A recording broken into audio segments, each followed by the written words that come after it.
নাম রেখেছেন ওটা আমার ধনির দুলাল, বাংলা ইংরেজি ছাড়া খায় না। কথা বুঝেননি মনে হয়? ধনির দুলাল। ইয়া জিক্সার কি কিনে দিয়েছেন? ধনির দুলাল। একটাই বাচ্চা আপনার, পিক আপ টানে আর যায়। ও গার্লফ্রেন্ড ছাড়া রাত চলে না, আর কিছু বলতেও পারেন না। বড় বোতল ছাড়া ছোট বোতল খায় না। কিছু বললেই বলে দিয়েছে, কিছু বললেই বিষ খেয়ে মারা যাব। তো আপনি আবার অসহায়, আপনার সন্তানের কাছে অসহায়। একটাই ছেলে, কিছু বলতেও পারছেন না আপনি। কথা বুঝেননি মনে হয়? আর একটাই নিয়েছেন, তাও পেটে আসার সাথে সাথে আবার নিয়ত করছেন যে বড় হলে ডাকাত বানাবো। পেটে আসেইনি, তাতেই নিয়ত করছেন যে ইঞ্জিনিয়ার বানাবো, মানে জানোয়ার বানাবেন ওকে। ডাক্তার মানে ডাকাত, ইঞ্জিনিয়ার মানেই জানোয়ার। ওকে সরকার বলেছে ৩,০০০ কোটি টাকা থাকলো, ওই কাশিকাটা ব্রিজ থেকে আপনার এই নাটোর পর্যন্ত ৩০ কিলো রাস্তা ভালোভাবে করে দিবেন।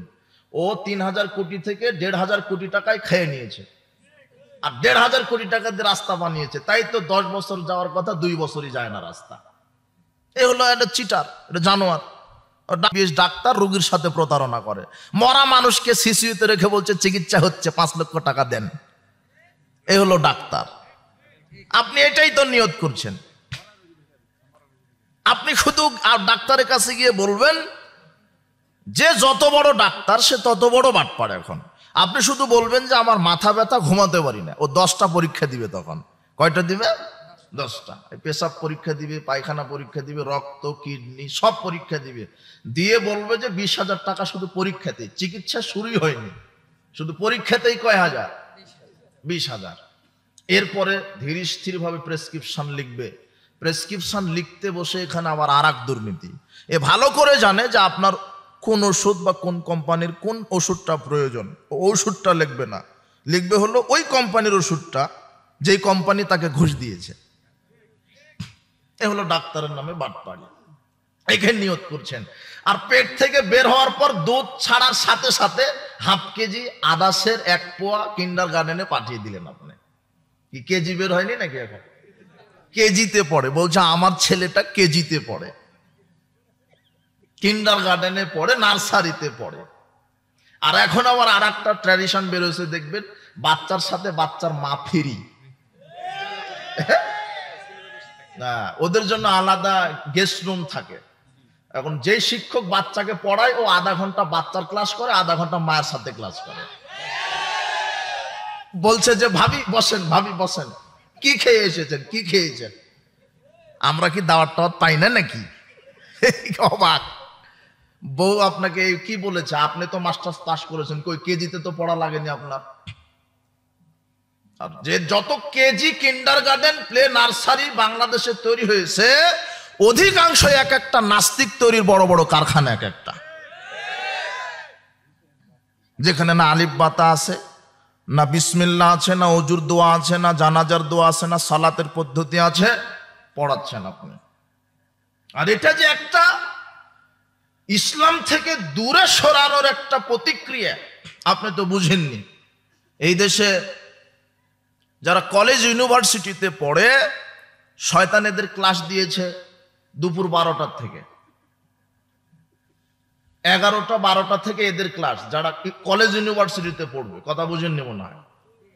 আর এই যে প্লে গ্রুপ, নার্সারি, কিন্ডার গার্ডেন, কেজি, এদের ক্লাস দিয়েছে ফজরের সালাতের পর থেকেই শুরু। এই যে ছোট্ট বাচ্চাটা উঠতে চায় না, ঘুমিয়ে আছে, মা পিঠে উঠায়, এরপরে ওর কাঁধে একটা ব্যাগ উঠায় দেয়, ওর ওজনের চাই তোর ব্যাগের ওজন আরো বেশি, পিটায় পিটায় নিয়ে যায়, নিয়ে গিয়ে পড়াচ্ছে। কি পড়াচ্ছে? ABCD 1 2 3 ক খ গ, ওখানে আলিফ বাতা নেই। আমি চিন্তা করলাম কেন এদের ক্লাস ফজরের পরে দিলে কেন? এদেরই তো দুপুর 12টার থেকে দেওয়ার কথা হওয়া ছিল। বাচ্চারা, ছোট বাচ্চা ঘুমাবে, আর এদেরকে ফজরের পরে এদেরকে শিখাতে হবে মক্তবে, এরা পড়বে আলিফ বাতা। কথা বুঝেননি?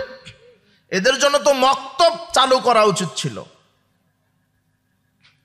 আর আমি চিন্তা করলাম যে বড় বাচ্চা যারা স্কুল ইউনিভার্সিটিতে যারা পড়ে, এদের ক্লাস কয়টা থেকে দিয়েছে? 12টা। তো এরা 12টার সময় এদের দিল মানে এরা তো সারা রাত মোবাইলে জেনা চর্চা করবে। এরা মোবাইলে এরা গান শুনবে, নগ্নতা চর্চা করবে, হ্যাঁ, ফেসবুকে বিভিন্ন বয়ফ্রেন্ড গার্লফ্রেন্ডের সাথে একটু কমিউনিকেশন করবে ব্যবসার। তারপরে আর কি করবে এরা? গান শুনবে, 31st নাইট পালন করবে, পহেলা বৈশাখ পালন করবে। হ্যাঁ, আবার এই যে আসতেছে বিশ্ব লুচ্চা দিবস, তাই না?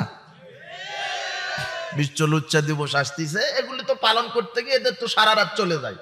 তো শয়তান এর জন্য চিন্তা করেছে এদের ক্লাস যদি ফজরের পরে দিয়ে, এরা তো ট্রেন ফেল করবে এরা, এই জন্য এদের দিয়েছে দুপুর 12টায়, যাতে ভালো করে ফজরের কিসের আজান কিসের একামত সালাত ফজরের সময় এরা ঘুমায়। মোবাইল যখন আপনি পড়ে যায় তখন ঘুমিয়ে গেল, উঠলো হলো সকাল 10টা 11টায়। ওই সময় গোসল করে কিনা কয়দিন থেকে ওইভাবেই কলেজে চলে গেছে, যে ওখানে টেন্ডারবাজি শিখে, সন্ত্রাস শিখে, দুর্নীতি শিখে। কেন? ওটাই তো এখন মোবাইলে হচ্ছে। তো আপনার ছেলেকে, তাই বলে আমি প্লে, কিন্ডারগার্টেন, নার্সারিতে পড়াতে নিষেধ করিনি। আমি জাতির যারা এইগুলি কিন্ডারগার্টেন খুলেছেন, প্লে, নার্সারি খুলেছেন, আপনারা পড়ান, কিন্তু ওখানে সিলেবাসে যোগ করতে হবে কোরআন এবং হাদিস। আল্লাহ বলেছেন ইকরা বিসমি রাব্বিকাল্লাযী খলাক, আগে কোরআন হাদিস পড়তে হবে। তারপরে আপনি ABCD শিখান, আপনি BCS ক্যাডার বানান, ইঞ্জিনিয়ার বানান, আমাদের কোনো আপত্তি নেই। কারণ আমার ছেলে, আপনার ছেলে আপনি ধ্বংস করছেন, আপনি তো বুঝতে পারছেন না। আজকে আপনি 500 টাকা খরচ করে মক্তবে পড়াতে পারছেন না, আর 5000 টাকা খরচ করে ইংরেজিতে প্রাইভেট দেন, তো আপনি বৃদ্ধাশ্রমে থাকবেন না, তো আলেমের ছেলে পিতামাতা বৃদ্ধাশ্রমে থাকবে নাকি? আপনিই তো থাকবেন। আদর্শ পরিবার কিভাবে গড়বেন? আপনি তো অরাজকতা তৈরি করেছেন। এখন বলছে বেটা আমাকে ভাত দেয় না, বৃদ্ধাশ্রমে রেখেছে। তো বেটাকে গাঁজা খাওয়া শিখিয়েছিলেন তো আপনি। বাচ্চা যখন এখন কান্না করে, তখন মোবাইলে গান দিয়ে বলছে আব্বু এই যে দেখো, এই যে শোনো শোনো। তো আপনিই তো নষ্ট করেছেন। আবু হুরায়রা রাদিয়াল্লাহু আনহু বলছেন, মাইকটা আজকে খুব ভিআইপি, বুঝলেন? রাসূল সাল্লাল্লাহু আলাইহি ওয়াসাল্লাম বলেছেন, কুল্লু মাউলুদিন ইউলাদু আলাল ফিতরা, প্রত্যেকটা সন্তান ইসলামী স্বভাব নিয়ে জন্মগ্রহণ করে। প্রত্যেকটা সন্তান ইসলামী স্বভাব নিয়ে জন্মগ্রহণ করে। ফাবাহু হাব্বেদানিহি আও নিসরানিহি আও মেজ্জাসানিহি, পিতামাতা তাকে ইহুদি বানায়, পিতামাতা তাকে অগ্নিপূজক বানায়, পিতামাতা তাকে খ্রিস্টান বানায়, পিতামাতা তাকে মূর্তি পূজক বানায়। আল্লাহর নবী বলছেন প্রত্যেকটা সন্তান ইসলামের ওপরেই জন্মগ্রহণ করে, কিন্তু পিতামাতা তাকে ইহুদি খ্রিস্টান বানায়, পথভ্রষ্ট করে দেয়। আপনাকে বলছি, আল্লাহ সুবহানাহু ওয়া তাআলা কোরআন মাজিদে বলছেন, ইয়া আইয়ুহাল্লাযীনা আমানু কু আনফুসাকুম ওয়া আহলিকুম নারা, হে পৃথিবীর মুমিন বিশ্বাসীগণ, তোমরা নিজে জাহান্নামের আগুন থেকে বাঁচো, তোমাদের পরিবারকে জাহান্নামের আগুন থেকে বাঁচানোর চেষ্টা করো। আল্লাহ নিজেকে জাহান্নামের আগুন থেকে বাঁচতে বলছেন, আর পরিবারকে জাহান্নামের আগুন থেকে বাঁচানোর জন্য বলছেন। এখন কথা হলো যে জাহান্নাম থেকে বাঁচবেন কি করে? তাহলে ঈমান আনতে হবে। কি আনতে হবে? ঈমান, বিশুদ্ধ ঈমান, যে ঈমানের ভিতরে শিরক নাই। কি নাই? শিরক নাই। এরপরে আমল করতে হবে। আমল কি? সালাত, সিয়াম, সামর্থ্য থাকলে হজ, যাকাত, দান, সদাকা, কোরআন তেলাওয়াত, পিতামাতার খেদমত, সত্য কথা, আমানতদারিতা, প্রতিবেশীর হক, নিকট আত্মীয়দের হক, দূর প্রতিবেশী দূর আত্মীয়দের হক, এগুলি হলো সৎ আমল। তাহলে জাহান্নাম থেকে বাঁচতে বিশুদ্ধ ঈমান লাগবে আর বিশুদ্ধ আমল লাগবে। আল্লাহ বলছেন তুমি জাহান্নাম থেকে বাঁচো আর পরিবারকে জাহান্নাম থেকে বাঁচাও। তাহলে ঈমান আনতে হবে আগে, শিরক মুক্ত। ওই যে লুকমান আলাইহিস সালাম তার সন্তানকে প্রথম কি নির্দেশ দিয়েছিলেন? ইয়া বুনাইয়া লা তুশরিক বিল্লাহ, হে আদরের সন্তান, তুমি আল্লাহর সাথে কি করো না? শিরক করো না। ইন্নাশ শিরকা লাযুলমুন আযীম, শিরক সবচেয়ে বড় পাপ। শিরক কি? আল্লাহর সমান কাউকে মনে করা। আল্লাহর সমান কাউকে মনে করাটাই কি? শিরক। যেমন মানুষকে কল্যাণ দিতে পারে একমাত্র আল্লাহ। এখন আপনি যদি বলেন না ও মাজারে টাকা দান করলে সংসারে কল্যাণ চলে আসে, ওটা আপনার আকীদা। বাচ্চা সন্তান দিতে পারে আল্লাহ, আপনি বলছেন যে ওই যে পীরের দরগাতে মানত করলেই বাচ্চা চলে আসে পেটে, তাহলে এটা শিরক। বালা মুসিবত দূর করার ক্ষমতা রাখে আল্লাহ। আল্লাহ বলছেন, মুহাম্মদ সাল্লাল্লাহু আলাইহি ওয়াসাল্লামকে বলছেন, ওয়াইয়ামসাসকাল্লাহু বিদুররিন ফালা কাশিফা লাহু ইল্লাহু ওয়া ইউরিদুকা বিখাইরিন ফালা রাদ্দা লিফাদলি। আল্লাহ বলছেন, মুহাম্মদ সাল্লাল্লাহু আলাইহি ওয়াসাল্লাম, আমি যদি তোমাকে কোনো কল্যাণ দেই তাহলে পৃথিবীর কারো ক্ষমতা নেই তোমাকে অকল্যাণ দিতে পারে, আর আমি যদি তোমার অকল্যাণ করি তাহলে পৃথিবীর কারো ক্ষমতা নাই তোমাকে কল্যাণ দিতে পারে। তাহলে কল্যাণ অকল্যাণের ফায়সালা কোথায়? কার কাছে? আল্লাহর কাছে। কিন্তু আপনার আকীদা যে না মাজার খানকা দরগা ওরসে কিছু মানত করলে কল্যাণ আসে, বালা মুসিবত কেটে যায়, হ্যাঁ, বরকত আসে, রুজি আসে। রিজিকের মালিক কে? আল্লাহ। আব্দুল্লাহ ইবনে আব্বাসকে রাসূল সাল্লাল্লাহু আলাইহি ওয়াসাল্লাম বলছেন, শোনো আমি তোমাকে কিছু বাক্য শিখিয়ে দিই। ইহফাজিল্লাহ ইয়াহফাজকা, তুমি আল্লাহর বিধানকে হেফাজত করো, আল্লাহ তোমাকে হেফাজত করবেন। ইহফাজিল্লাহ, তুমি আল্লাহর বিধানকে হেফাজত করো, তাজিদহু তুজাহা, তুমি যে কোনো প্রয়োজনে আল্লাহকে পাশে পাবে। ও আলাম, আর জেনে রাখো, লাবিস্তামাত আলা আইয়ানফাউকা বিশাইইন, যদি সারা পৃথিবীবাসী একত্রিত হয়ে তোমার কিছু কল্যাণ উপকার করতে চায়, লাম ইয়ানফাউকা ইল্লা বিশাইইন কাদ কাতাবাহুল্লাহু লাক, তাহলে অতটুকুনি করতে পারবে যতটুকুন আল্লাহ লিখে রেখেছেন। সারা পৃথিবীর সব মানুষ একত্রিত হয়ে যদি তোমার কল্যাণ করতে চায়, কল্যাণ করতে পারবে না, অতটুকুনি পারবে যতটুকুন আল্লাহ রেখেছেন। এরপর আল্লাহর নবী বলছেন, ওয়ালা বিস্তামাউ আলা আইয়াদুররুকা বিশাইইন, এবার যদি সারা পৃথিবীর সব মানুষ একত্রিত হয়ে তোমার কোনো ক্ষতি করতে চায়, লাম ইয়াদুররুকা ইল্লা বিশাইইন কাদ কাতাবাহুল্লাহু আলাইক, তাহলে অতটুকুনি ক্ষতি করতে পারবে যতটুকুন আল্লাহ লিখে রেখেছেন, এর বেশি করতে পারবে না, কমও করতে পারবে না। লাভ ক্ষতির মালিক কে? আল্লাহ। কিন্তু আকীদার ভিতরে যদি শিরক থাকে তাহলে ঈমান নষ্ট হবে। এই জন্য জাহান্নাম থেকে বাঁচতে আগে বিশুদ্ধ ঈমান প্রয়োজন। কি প্রয়োজন? ঈমান। এটা নিজে বিশুদ্ধ ঈমান ধারণ করবেন, পরিবারকে ঈমান বুঝাবেন, শিরক কি বুঝাবেন। কবর পূজা, খানকা পূজা, মাজার পূজা, পীর পূজা শিরক, এগুলি বড় বড় শিরক। বড় বড় শিরক যদি ঘটে যায় তাহলে চিরকাল জাহান্নাম। তাবিজ ব্যবহার করাও বড় শিরক। যদি আপনি মনে করেন এই তাবিজে আমাকে রোগ ভালো করতে পারে, তাবিজে আমাকে কল্যাণ বয়ে এনে দিতে পারে, তাবিজে আমাকে সুস্থতা করে দিতে পারে, এই আকীদা যদি আপনার ভিতরে থাকে, আপনি বড় মুশরিক, আপনি ইসলাম থেকে খারিজ হয়ে যাবেন।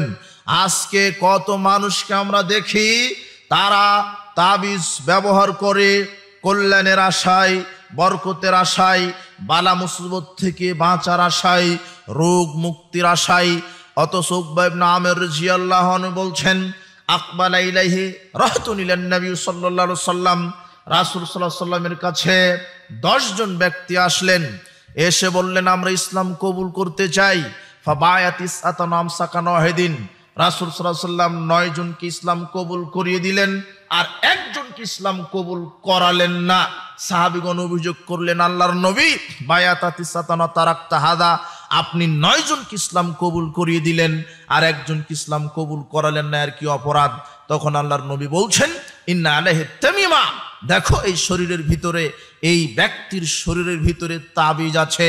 ফাদখালা ইয়াদাহু ফাকাতাহা, লোকটি এটা শোনার সাথে সাথে তাবিজ ছিঁড়ে ফেলিয়ে দিলেন। ফাবায়াহু, এরপরে রাসূল সাল্লাল্লাহু আলাইহি ওয়াসাল্লাম তাকে ইসলাম কবুল করিয়ে দিলেন। তারপরে তিনি বললেন, মান আলাকা তামিমা ফাকাদ আশরাকা, যে ব্যক্তি তাবিজ ঝুলালো সে আল্লাহর সাথে কি করলো? শিরক করলো। তাবিজ শরীরে থাকা অবস্থায় সে মুসলমানই হতে পারে না। আর আপনি তাবিজ কবরে, এই কোমরে, গলায়, বাহুতে লাগিয়ে মক্কাতে হজ করতে চলে গেছেন আপনি। কথা বুঝেন না? ও মুসলমানই না, হজ তো বহুদূরের কথা। তাবিজ থাকা অবস্থায় ইসলামই কবুল করতে পারে না, সে জায়গাতে আপনার মসজিদের খতিব ইমামতিও করে, তাবিজও বিক্রি করে। কথা বুঝেননি? তাহলে তাবিজ ঝোলানোর শিরক যদি আজকে শরীরে থাকে, অনেক ভালো ভালো মানুষের হাতে কোমরে তাবিজ আছে। আমি অবাক, আমি এটা জানতাম না আগে। তাবিজ আছে একজন ব্যক্তির ইয়েতে, বাহুতে তাবিজ আছে। আমি বললাম তাবিজ ঝুলানো শিরক আপনি জানেন না? ও বলছে আমি তো পাক্কা আহলে হাদিস। হলো পাক্কা আহলে হাদিস। কি আহলে হাদিস? পাক্কা আহলে হাদিস। ও তাবিজ। আর আমার এক উস্তাদ বলছে যে আমি একসাথে হলো মক্কাতে ওই যে তোয়াফ করার সময়তে ওই বাহু ধরে ফেলেছি। আহলে হাদিস একেবারে একসাথে 15-20 বছর উঠা বসা করে সালাফি মানহাজ অনুসরণ করে বাহু ধরতেই দেখে কি জানি এখানে বাঁধে চুরির মতো। তো দেখে উঠান দেখে বিশাল বড় তাবিজ। হলো পাক্কা আহলে হাদিস। তার মানে ওই ইমানই ঢুকেনি ওর ভিতরে। আগে আমরা ইমান ভঙ্গের ওয়াজ করতাম, এখন এই জন্য আর সাহস পাই না ইমান ভঙ্গের ওয়াজ করা। কেন? ইমানই নাই, ওর ভাঙবে কি? কথা বুঝেননি মনে হয়? আমি যদি বলি আপনার অজু ভেঙে গেছে, এখন আপনি বলবেন কি বলেন হুজুর, আমি তো অজুই করিনি, ভাঙলো কখন? তো এই জন্য বিপদে। এখন ইমান ভঙ্গের ওয়াজ করবো কি করে? ইমানই নাই তো মানুষের ভিতরে। ও রাখি দেয় তাবিজ ঝুলানো বড় শিরক। তাবিজ আজকে খুলে ফেলাবেন, ছোট ছোট শিরক থেকে বেঁচে থাকবেন। অশুভ ফল কুলক্ষণ এগুলি হলো ছোট শিরক। আত্মাইরাতু শিরকুন, রাসূল বলছেন কুলক্ষণ গ্রহণ করা ছোট শিরক। কুলক্ষণ কি? আপনি ব্যাগটা নিয়েছেন, বাজারে যাবেন, আপনার স্ত্রী বলছেন অমুক লোক মারা গেছে, তখন আপনি বলছেন হ্যাঁ প্রথমেই মরার খবর দিলে তাহলে আজকের বাজারে যাব না। এই কথা বলতে দেরি আপনার বয়স যদি 80 বছর হয়, আপনার 80 বছরের সব আমল ডিলিট হয়ে গেছে। এটা হলো ছোট শিরক। ছোট শিরক করলে আমল বাতিল হয়, আর বড় শিরক করলে ইমান বাতিল হয়। কথা বুঝেননি মনে হয়? কথা বুঝলেন কি? এগুলো ছোট ছোট শিরক। আপনি হাঁটছিলেন, পিছন থেকে কে ডাক দিল, আপনি বলছেন হা পিছন থেকে ডাকলে তো যাত্রা শুভ হয় না। সারাদিন কাজ করার পরে বলছেন কোন নারীর মুখ দেখে উঠেছিলাম, উদ্দেশ্য সফল হলো না। কথা বুঝেননি? আপনি বাড়িতে 2টা জমজ কলা খাচ্ছিলেন, আপনার স্ত্রী বলছেন তুমি খাও না, ওর দাদাকে দাও। মানে আপনার স্ত্রীর আকীদা যে 2টা জমজ কলা খেলে 2টা কি হবে? বাচ্চা। এই যত সমাজে দেখবেন এই বুড়ি যারা দাদি আর নানি, এরা হলো এক একটা শিরকের ফ্যাক্টরি, এক একটা শিরকের এক একটা মেশিন। এরা যত কুসংস্কার আছে এদের ভিতরে পাবেন। এই বাবা স্বামীর নাম ধরে ডাকা হবে না, অমুক তারিখে কাপড় খাঁচা হবে না, অমুক তারিখে এই করা হবে না, এই করা হবে না। যত ফতোয়া পাবেন এদের ভিতরে এক একটা হলো এই মুফতি ইফতা করেছে এরা শিরকের উপরে। এরা সাবধান। আর যারা বুড়া আছে, যারা মুরব্বী, এরা হলে বিদাতের ডিলারশিপ। এরা এক একজন এরা বলবে আর বলবে বাপ দাদা থেকে করে আসছি, তুই বেশি জানিস, বাপ দাদার দোহাই দিবে। মুরব্বী আর মৌলবী এরা কিন্তু সহজে সোজা হবার চায় না। সাবধান, শিরক বেদাতের সাথে আপোষ করা যাবে না। বলছিলাম এগুলো ছোট ছোট শিরক। অশুভ ফল কুলক্ষণ এগুলি ব্যবহার করা, এগুলি কি করা, পালন করা হলো ছোট শিরক। এই কুলক্ষণ, আরো কত কুলক্ষণ আছে, এগুলি থেকে আমাদেরকে বিরত থাকতে হবে। দোকানদার সকালে বাকি দিবে না, রাখি দেয়, যদি বাকি দিই সারা দিন কি যাবে? বাকিতেই যাবে। ওটা হলো তার ওটা কি। তাহলে আমাকে জাহান্নাম থেকে বাঁচতে হবে কি? বিশুদ্ধ ঈমান এনে। আর পরিবারকে বাঁচাতে হবে বিশুদ্ধ ঈমান শিক্ষা দিয়ে। কথা বুঝেছেন? আপনি সালাত আদায় করেন, আপনার ঈমানের ভিতরে শিরক, ওই সালাতের দাম আছে? রাসূল বলছেন তোমাদের মধ্যে একজন জাতি বের হবে, তারা খুব বেশি বেশি সালাত আদায় করবে, সিয়াম পালন করবে, হজ করবে, কিন্তু আল্লাহর নবী বলছেন তারা মুসলমানই থাকবে না, মানে তারা মুশরিক। কোরআন মাইতে অনেক আয়াত আছে, এগুলি পড়তে হবে। আল্লাহ বলছেন ওয়া মা ইউমিনু আকসারুহুম বিল্লাহ ইল্লা ওয়া হুম মুশরিকুন, অধিকাংশ মানুষ আল্লাহকে বিশ্বাস করে আবার শিরক হয়ে মুশরিক হয়ে গেছে। এরা মসজিদেও সিজদা করে, মাজারও সিজদা করে, এরকম লোক আছে না? এরা অটোমেটিক্যালি মুশরিক। এরা এই জন্য আমি বলি 2 শ্রেণীর মানুষ, এরা অরিজিনাল বলদ। কয় শ্রেণীর মানুষ? 2 শ্রেণীর মানুষ অরিজিনাল বলদ, এর মধ্যে সন্দেহ নাই। একটা হলো কবর পূজারী, মাজার পূজারী, পীর পূজারী, আর একটা হলো মদখুর যারা। এই 2টা কথা, নতুন কথা শুনে রাখেন। যদি পৃথিবীতে 2 শ্রেণীর মানুষ অরিজিনাল বলদ হয়, এরা মানে পীর যা বলে এরা তাই করে, ও শরীয়তে থাকুক আর না থাকুক।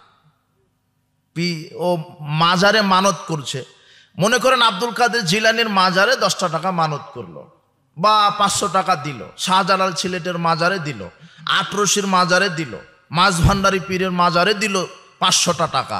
আচ্ছা, এরা পীর সাহেব বড় বড় পীর, ঠিক আছে, ভালো মানুষ থাকতে ছিল হয়তো বা, তো এদের নামে মাজার হলো, খানকা হলো, তো ওরা তো মারা গেছে নাকি? তো ওই যে মরা মানুষকে আপনি 500 টাকা দিলেন কেন? আচ্ছা, টাকা কি মরা মানুষের বেশি প্রয়োজন না জীবিত মানুষের? আপনি মাজারে গিলাপ জড়ালেন কেন? মাজারে কেন আগরবাতি মোমবাতি জানালেন? গিলাপটা কেন মাজারের ওপরে, কবরের ওপরে?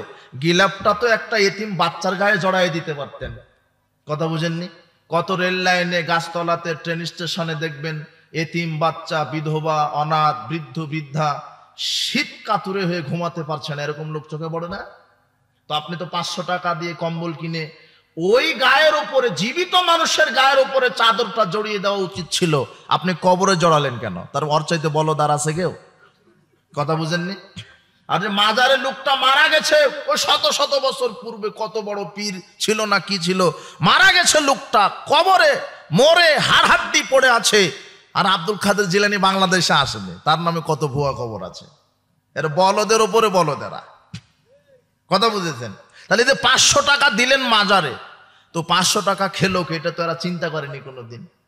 আপনি যে মাজারে একটা গরু মানত করলেন, খাসি মানত করলেন, দিলেন তো মরা পীরকে, কিন্তু খেলো কে? কথা বুঝেননি মনে হয়। আপনি 500 টাকা দিলেন আব্দুল কাদের জিলানীকে খুশি করার জন্য, কিন্তু ওই টাকা খেলো কে? এটা তো একটু চিন্তা করা দরকার। তার মানে আমরা চিন্তা করে দেখেছি যে বাংলাদেশে বড় বড় গাঁজা ফ্যাক্টরিতে যত গাঁজা আছে, এই পীরের দরবার শরীফে তার চাইতে বেশি গাঁজা পাওয়া যায়। আপনি ওখানে টাকা দিলেন মানে ওদেরকে গাঁজা খাওয়ার ব্যবস্থা করে দিলেন আপনি। এর হলো একটা বলদ। আর একটা বলদ কারা? যারা যে বিড়ি সিগারেট জর্দাগুল খায়, এরা হলো আর একটা বলদ। অরিজিনাল বলদ, ডুপ্লিকেট না। কেমন করে বলদ এরা? বারবার এই কথা চলে আসছে, খারাপ লাগছে আমাকে, কিন্তু বোঝাতে গিয়ে বলা লাগছে। এর পূর্বে এই কথা বলিনি কোনোদিন, তবে আজকে ঘটনাটা আমি পেলাম যে আসলেই তো এরা এরকম শ্রেণী। কেন?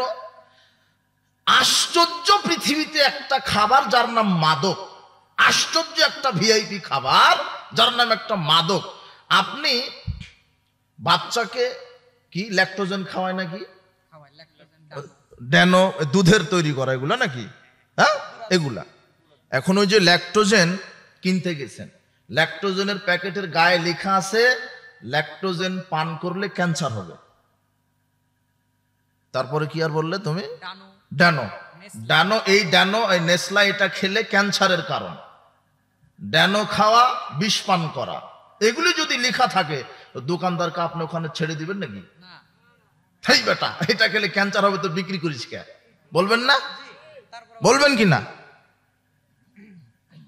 আশ্চর্য। একটা বিস্কিটের প্যাকেট কিনবেন আপনি, ভালো বিস্কিটের নাম কি?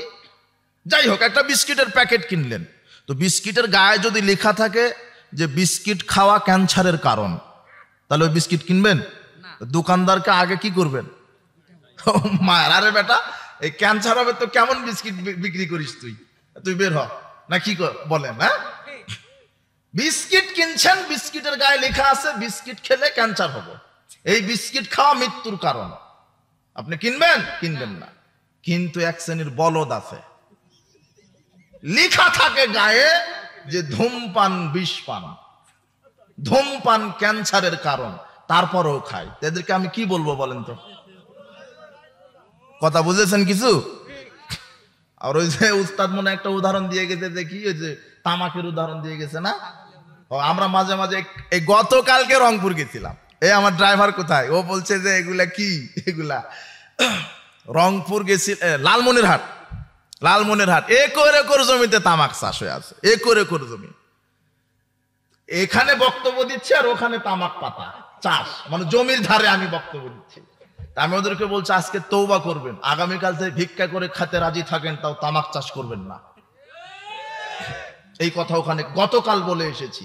আমি বলেছি যে আপনারাই তো তার প্রমাণ আমাদের চাইতে বেশি জানবেন, যে তামাক এমন একটা জিনিস, আশ্চর্য একটা খাবার, যেটা যেই খায় ও ছাড়া দ্বিতীয় কোনো প্রাণী পৃথিবীর খায় না। আচ্ছা, আমি এক গ্লাস দুধ খাই, ওটা কিন্তু বিড়ালেও খায়, দুধ খায় না? আমি ডিম খাই, বিড়ালেও খাই।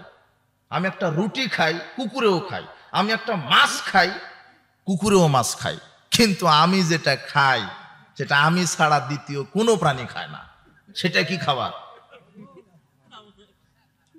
ওই যে মাদক, এই তামাক পাতাটা, ওটা থেকেই জর্দা তৈরি হয়, বিড়ির মশলা, সিগারেটের মশলা। এই হারামখোররা আবার ফু ছাড়ে দিয়ে তাকায় থাকে, ফু গেল কদ্দুর, মনে করে যে আমি কি হলাম রে। হ্যাঁ, অথচ ও যেটা খাচ্ছে সেটা কুকুরে খাবে না।